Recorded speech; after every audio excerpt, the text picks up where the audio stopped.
வணக்கம் அனைவருக்கும். இந்த வீடியோவில் நம்ம குவாட்ரிப்ளீஜியா அப்படிங்கிற மிக மோசமான கண்டிஷனை பற்றி பார்க்க போகிறோம்.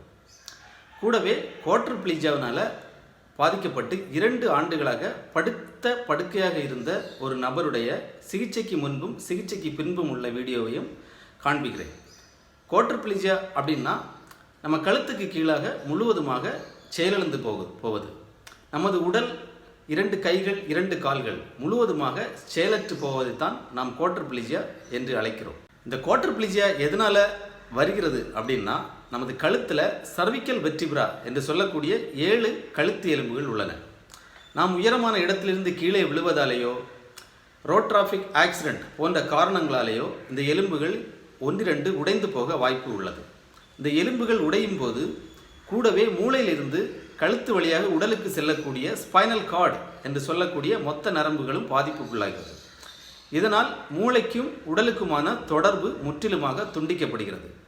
இதனால் அந்த பேஷண்ட்களுடைய 2 கைகளும் 2 கால்களும் மரத்து போவது, முழுவதுமாக பலம் குறைவது போன்ற பிரச்சனைகளுக்கு உள்ளாகிறார்கள். மல்டிபிள் ஸ்க்ளீரோசிஸ், நியூரோமஸ்குலர் டிசீஸ் போன்ற சில பிரச்சனைகளாலேயும் குவாட்ரிப்ளீஜியா ஏற்படுவதற்கு வாய்ப்புகள் உள்ளது. அடுத்ததாக, விபத்தினால் கழுத்து எலும்புகள் உடைந்து குவாட்ரிப்ளீஜியாவினால் மிக மோசமாக பாதிக்கப்பட்டு 2 ஆண்டுகள் கடந்த நிலையில் என்னிடம் சிகிச்சைக்காக வந்த ஒரு நோயாளியின் வீடியோவை நான் உங்களுக்கு காண்பிக்கிறேன், பார்க்கலாம்.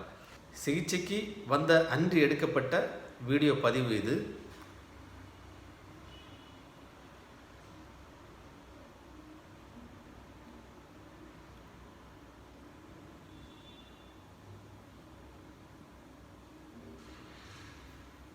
அவரது 2 கால்களும் மடங்கிய நிலையில் இருப்பதை காணலாம். இதை நாம் ஸ்பாஸ்டிசிட்டி என்று அழைக்கிறோம்.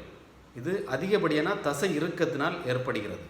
இந்த தசை இறுக்கத்தை குறைக்க மருத்துவர்கள் போட்டாக்ஸ் எனும் இன்ஜெக்ஷனை பயன்படுத்தியுள்ளனர். அதுவும் பலனளிக்கவில்லை. வலது காலை அவர் நீட்ட முயற்சி செய்கிறார், ஆனால் முடியவில்லை.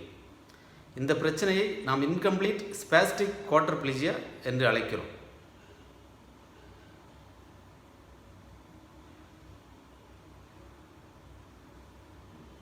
இவரோட எம்ஆர்ஐ ரிப்போர்ட்டை நம்ம இப்போ பார்க்கலாம்.